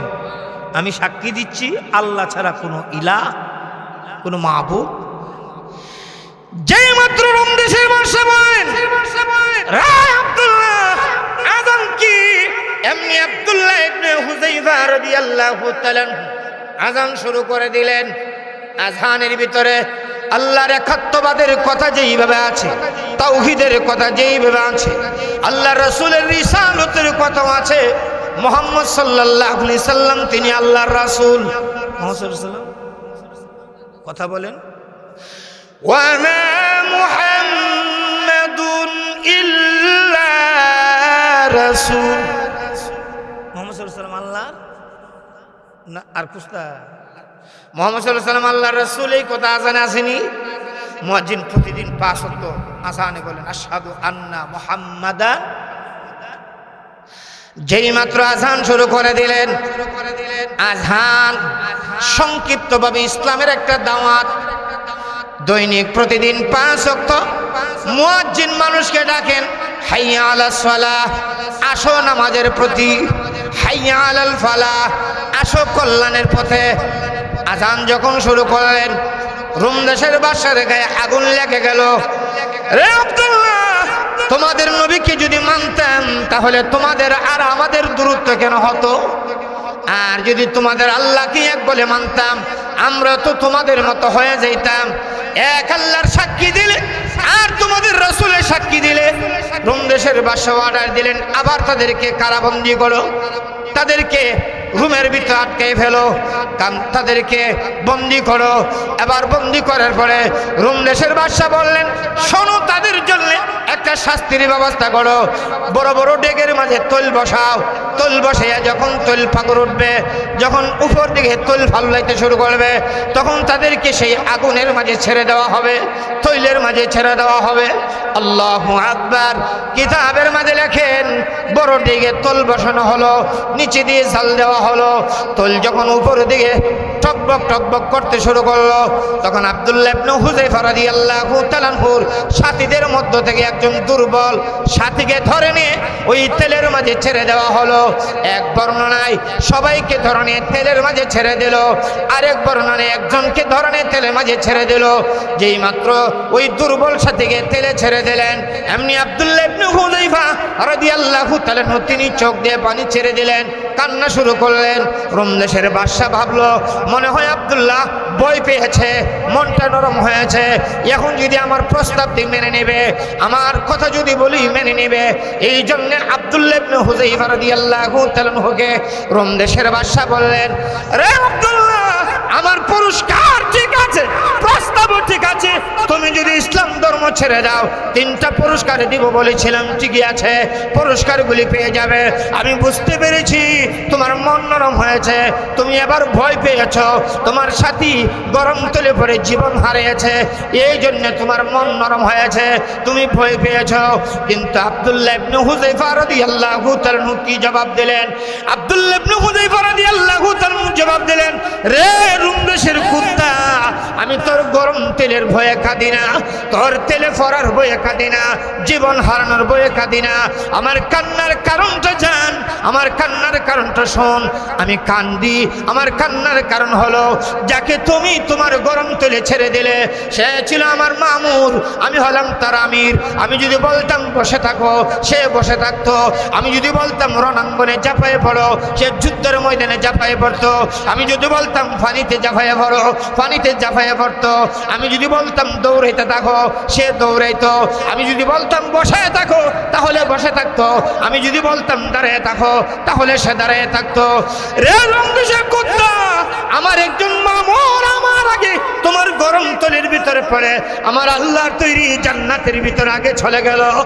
আর আমি করো কত হতভাগা, আমি যে তার আমির হওয়া সত্ত্বেও তোমার গরম তৈলের ভিতরে আগে পড়তে পারলাম না, আর আল্লাহর তৈরি জান্নাতের ভিতরে আগে যেতে পারলাম না। আমার কপাল মন্দ, এই জন্য আমি আফসোস করে করে কান্দি। আরেক বর্ণনায় সবাইকে হাত তো বাইন্দা গরম তৈলের ভিতরে ছেড়ে দিয়েছে। আব্দুল্লাহ ইবনে হুযায়ফা রাদিয়াল্লাহু আনহু সবাইকে বললেন, বলো বিসমিল্লাহির রহমানির রহিম। একদিক দিয়ে ছাড়ছে, অপর দিক দিয়ে সবাই বিসমিল্লাহির রহমানির রহিম বলে গরম তৈল থেকে বের হয়ে গেছে। এই গরম তৈলে তাদের সামরা ফুটে ধরে কত ফসম পড়ে নাই। একটু জোরে খান আল্লাহু আকবার। এই গরম তৈল থেকে বাঁচাইলেন কে? ওই আল্লাহ এখনো আছে তো। রোম দেশের বাদশা বললেন, তারা তো আগুন দুহুরেন না, আবার বন্দি কর। আর শোন, 40 দিন পর্যন্ত আটকে রাখি। এর ভিতরে কোনো খাওয়ান দিতে পারবে না, পানিও দিতে পারবে না। দুইটা জিনিস তার, একটা শুয়োরের গোশত আর একটা মদ। একটা শুয়োরের গোশত আর একটা শুয়োরের গোশত ফাঁকাইয়া একটা ডেক্সি দিয়ে দিছে, আর মদের বোতল দিয়া গরম ঢুকাইয়া বাহিরে তালা মারছে। 40 দিন পর্যন্ত দরজা খুলবে না। শুয়োরের গোশত তো ইসলাম ধর্মে খাওয়ান সুন্নত, কথা হয় না। শুকরের গোশত খাওয়া হারাম, হারাম। এমনকি শুকরটা নিজেই আইনে হারাম, এটা অরিজিনালি হারাম। এটা ধরলেও নাফাক। বিলাইরে ধরলে হাত নাফাক হয় না। কুত্তারে যদি শরীর নাফাক না থাকে, আপনার দেখতে যদি শরীরে কুত্তার শরীরে নাফাক নাই, ধরলে আপনার নাফাক হবেন না। কিন্তু শুয়োর পায়খানা যেমন নাফাক, হাত লাগলে হাত নাফাক হয়ে জায়গা, এর চেয়ে বেশি নাফাক হলো শুয়োরের গোশত দিয়ে আর মদ দিয়ে ঢুকাইয়া তালা মারছে। 40 দিন আল্লাহু আকবার জোরে বলবেন না, কথায় কথা লম্বা হয়ে যায়। তারা তো নবীকে দেখছে, সাহাবাইকে, কিন্তু ওই সাহাবাই কেরামের সত্যিকারে আশেক অনুসারী সাহাবাই কেরাম আদর্শে আদর্শবান। বর্তমান পৃথিবীতে একটা রাষ্ট্র আছে, এই রাষ্ট্রের নাম হইল আফগানিস্তান। এই রাষ্ট্রের নাম, ওই রাষ্ট্রে যখন রাশিয়ার সাথে যুদ্ধ হয়, তখন ওই রাষ্ট্রের 2 জন মুজাহিদ, একমার সন্তান, তাদেরকে রাশিয়ার সৈনিকরা গ্রেফতার করে একজন নিয়ে হত্যা করে ফেলছে। আরেকজনের চেহারা সুরত দেখতে সুন্দর, চেহারাটা মায়াবী মায়াবী চেহারা। কিছু মানুষ আসলে মানুষ তার চেহারা দেখলে দুর্বল হয়ে যায়, আসেনি? ওই যুবকের দিকে ওই এলাকার সর্দার, সে মারিস নি, আমার দাদা। আমি দেখি আরে বুঝে সোজাইয়া এর খ্রিস্টান বানাইতে ছেড়ে দিস। ওই এলাকার সর্দার, খ্রিস্টানদের সর্দার, তার বাড়িতে নিচে নিয়া ওই সর্দারের একটা সুন্দরী রূপসী সুরসী যুবতী মেয়েটারে বলছে, মাগো এই ছেলেটারে তোর কাছে দিলাম, তোরা 2 জন এক বালিশে ঘুমাইবে, এক রুমে ঘুমাইবে। এই ছেলেটা তোর সাথে যা করতে চায় সব সুযোগ দিবে, তারপরেও বিনিময় তারা নিয়ে খ্রিস্টান বানিয়ে যাবে। আমি চাই এই ছেলেটা খ্রিস্টান হয়ে যায়। নাউজুবিল্লাহ বলবেন না, বলবেন না। এই কথা শুনে মেয়ে বলছেন, বাবা চিন্তা করেন না, 1 মাস লাগবে না, আমি 15 দিন খামসের লাগবে। এক রুমে ঢুকাই দিছে, এক রুমে তাকে এক বালিশ দিছে ঘুমানো। 1 মাসের টাইম নিছে। 20 দিন যাওয়ার পরে মেয়েরে জিগা, কি ব্যাপার, কতটুকু আগেছে? ও বাবা, তার চোখের সামনে তার ভাইটারে হত্যা করছে। সে তো ভাইয়ের চিন্তাটাই এখন সাইরা উঠতে পারতেছে, ভাইয়ের সুখটা। এমনি এমনি 20 দিন গেছে। আচ্ছা একটা কাজ করেন, আরো 10 দিন আছে, দেখি না কি করা। বাকি 10 দিনও যখন গেছে, মেয়ে কো, বাবা আমার আরেক 10টা দিন দেন, আমি 40 দিনের ভিতরেই তার খ্রিস্টান বানাইছি। এদিকে গেছে 1 মাস, আরো 10 দিন সময় নিছে, 39 দিন যখন হয়েছে, মেয়েটা চিন্তা পড়ে গেছে। একটা টকবকে যুবক আর আমি একজন সুন্দরী রূপসী সুরসী, এক রুমে, দরজা বন্ধ। একদিন এই যুবকটা আমার গায়ে হাত দিল না, চোখ তুলে আমার দিকে তাকাইল না।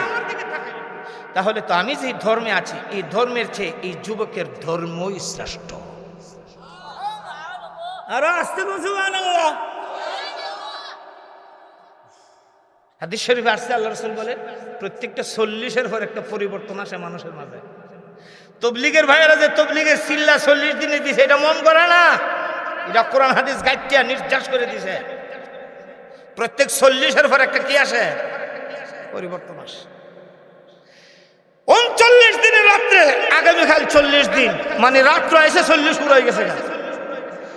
মেয়েটা যুবকটাকে বলে ভাই আমি বুঝছি আপনার ধর্ম সত্য, আপনি সত্য, আমার বাবা এলাকার প্রভাবশালী, আমি আমার এলাকার প্রভাবশালী বাবার সন্তান, তবে আমি আপনার কাছে সালান্ডার হয়ে গেছি, আমি আর আপনাকে ফুসলাইব না খ্রিস্টান ধর্ম গ্রহণ করার জন্য, তবে আমাকে আপনি ইসলাম ধর্ম গ্রহণ করে দেন।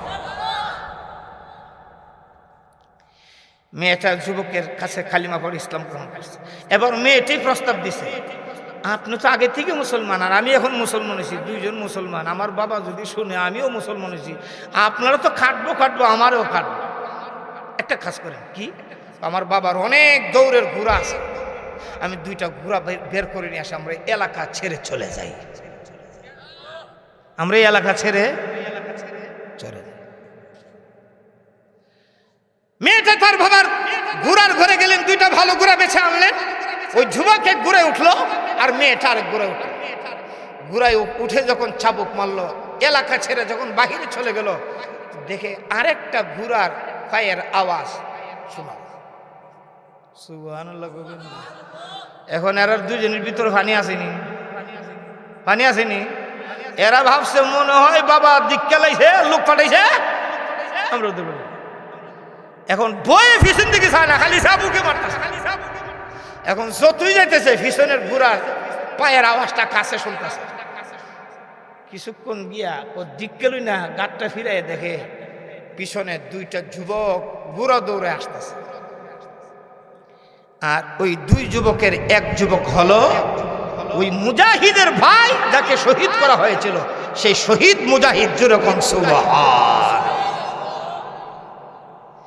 যখন নিজের ভাইরে দেখছে তখন আর বই আছে, ঘোড়া দাঁড় করছে, তারও 2জন আইছে।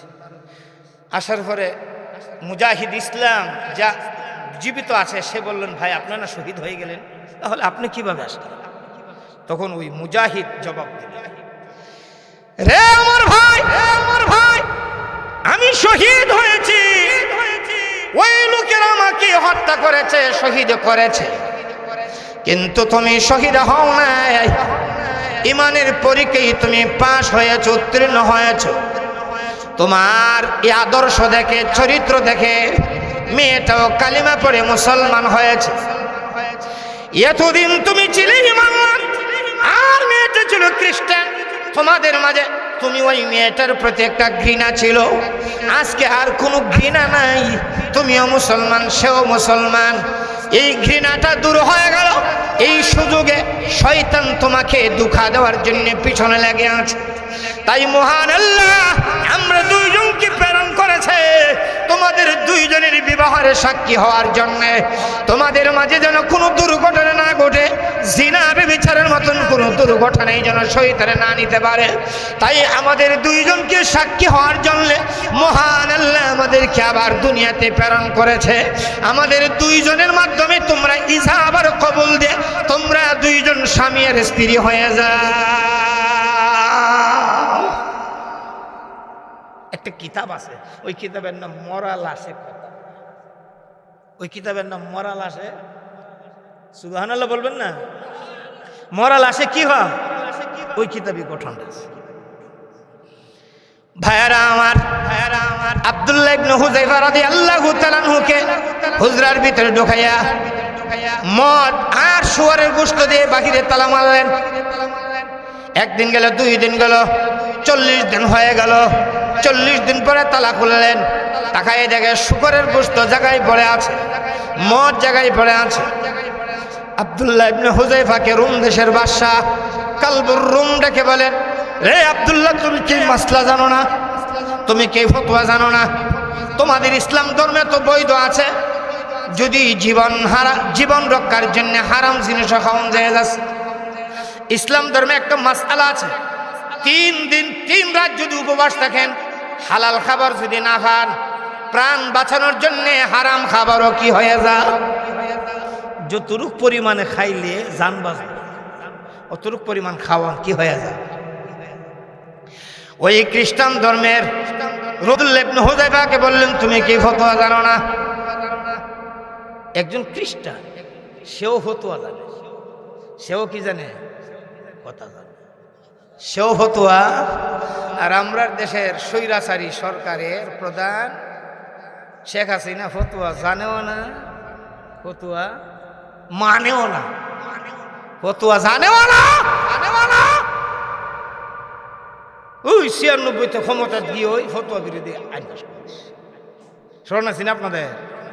কথা হয়, স্মরণ আছে রে? কি আইন পাস করছি? ফতোয়া বিরোধী আইন।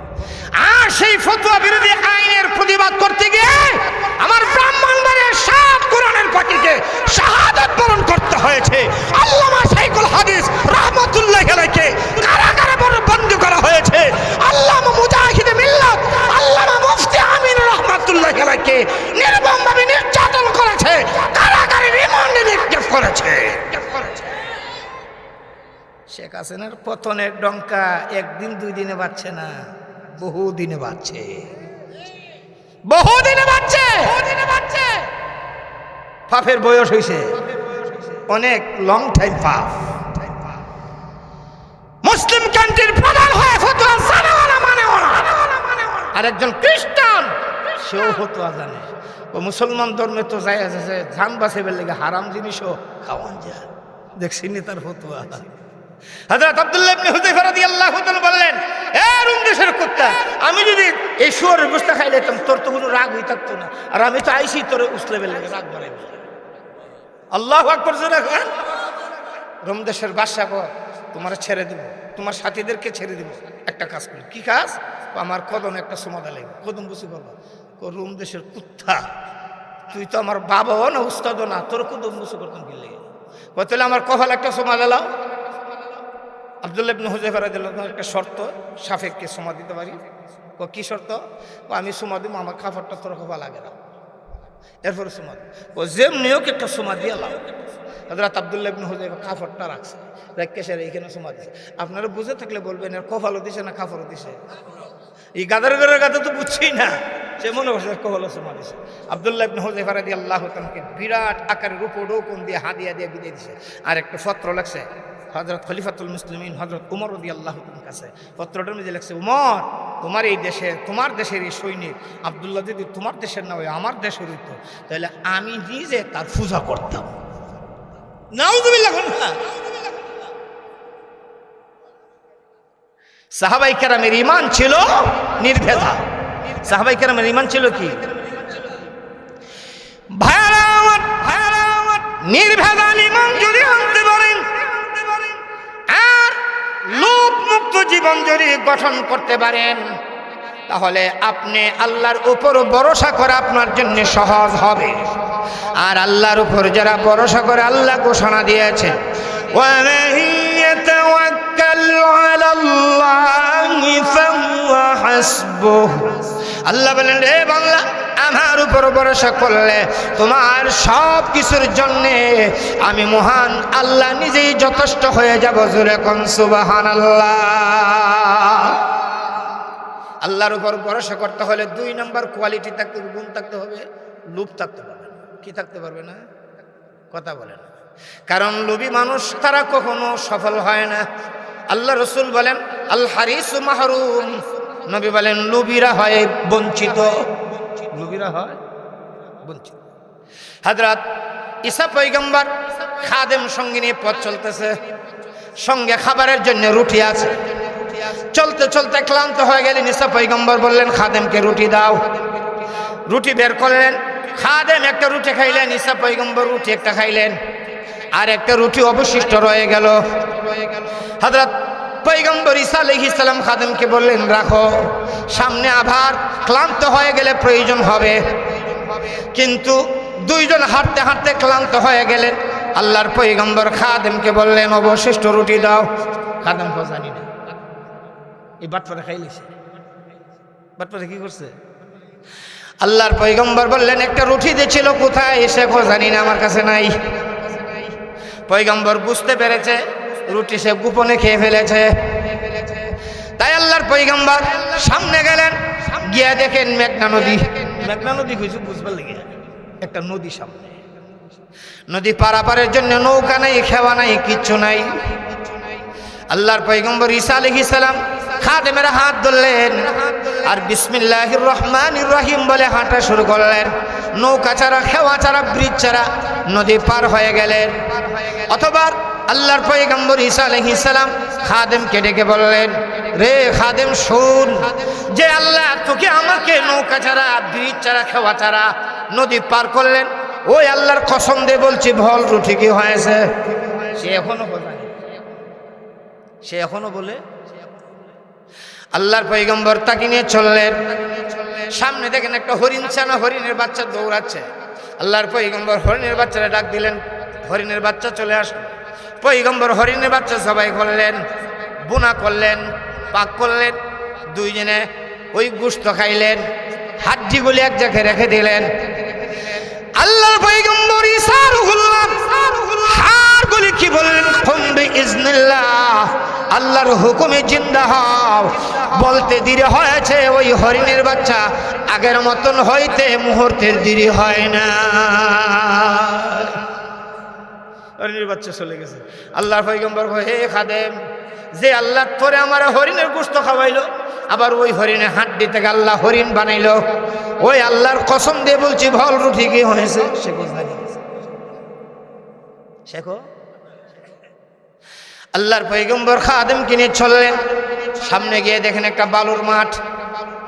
আল্লাহর পয়গম্বর খাদেমকে বললেন, বালু মাটি টাল দে। সে টাল দিছে। আরেকটা দে, আরেকটা দে। কইটা হইছে। আল্লাহর পয়গম্বর দোয়া করলেন, আল্লাহ বালুগুলি স্বর্ণ বানাইয়া দাও। সাথে সাথে স্বর্ণ হয়ে গেছে। আল্লাহ এক স্তূপ স্বর্ণ, একটা হলো আমার, আরেকটা হলো তোর, আরেকটা হলো ওই ব্যক্তির, যেই ব্যক্তি আমার রুটি খাইছে। সে হুজুর আমি খাইছি। সে বলে কি কথা বলে, তখন স্বর্ণের লোভে পানি। আল্লাহর পয়গম্বর বলে, আল্লাহর ভান্ডারে তুই যখন স্বীকার করে ফেললি, শুন, আমার কোনো স্বর্ণের প্রয়োজন নেই, কারণ আমি আল্লাহর পয়গম্বর, চাইলি আল্লাহ মাটিরও স্বর্ণ বানায় দে। শোন, এক ভাগ স্বর্ণ তোর, আরেক ভাগ স্বর্ণ ছিল আমার, আরেক ভাগ ছিল যে রুটি খেয়েছে তার। তুই যখন স্বীকার করে ফেললি, দুই ভাগ স্বর্ণের মালিক তুই হলি, আরেক ভাগের মালিক আমি ছিলাম, সেটাও ধরে দিলাম। কিন্তু এখন থেকে আর আমার সঙ্গে থাকতে পারবে না। সেই নিমক হারাম বলে থাকার আর কোনো দরকার নাই, কাম হয়ে গেছে। কারণ যেই 3 টাল স্বর্ণ হয়েছে, আর কি তা করতাম। এখন এ স্বর্ণ ভাইয়া বিপদ হচ্ছে। 2 হাতে 2টা লইলে আরেকটা থাকে, 2 হাতে 2টা লইলে আরেকটা।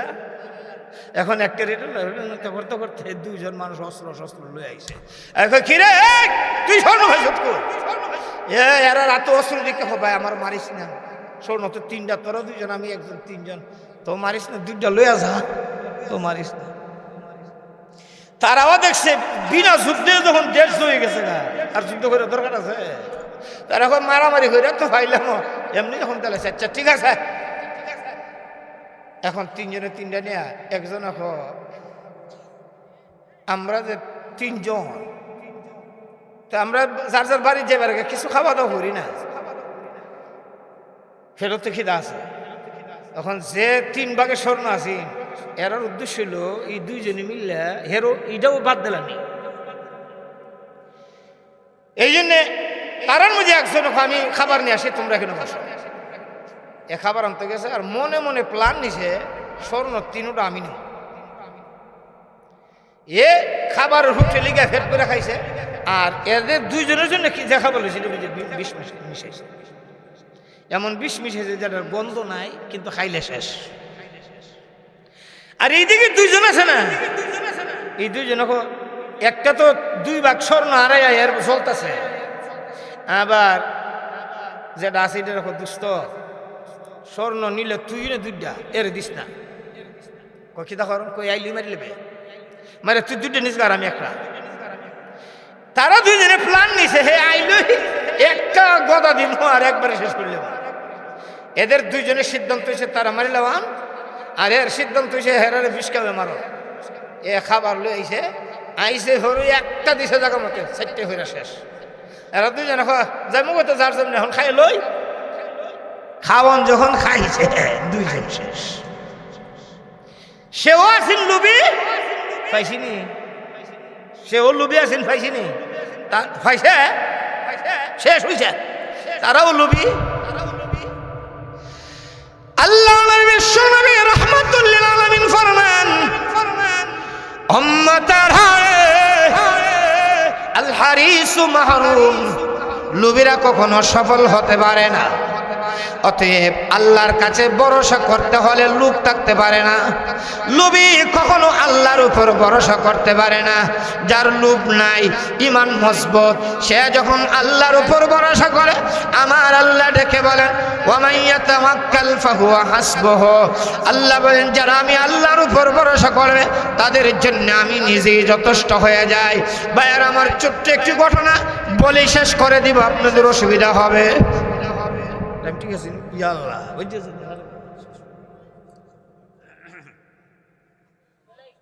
কিতাবের মাঝে লেখেন,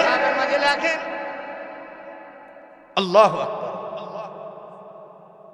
12:30 11:30 বাজে গেছে।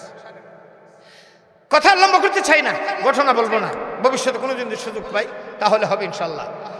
আপনাদের 3 দিন ব্যাপী মাহফিলের আজকে দ্বিতীয় দিন, দ্বিতীয় রাত। আজকে যদি 12টা হয়েছে জায়গা, কালকে কবার চাইতে মনে মানে 3টা বাজালে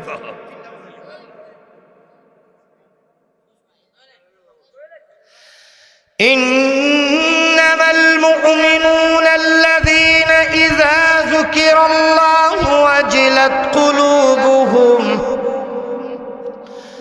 ওয়া ইযা তুলিয়াত আলাইহিম আয়াতুহু زادتهم إيمانا وعلى ربهم يتوكلون।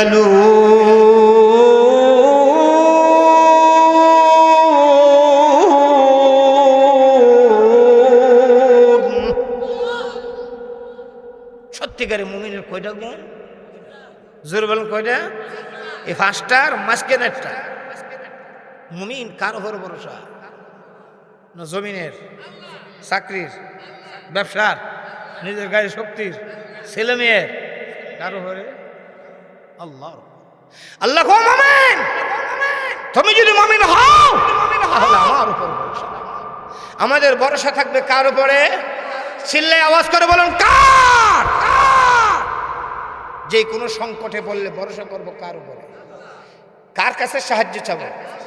আল্লাহ রসুল বলেন ইজা সাআলতা ফাসআলিল্লাহ।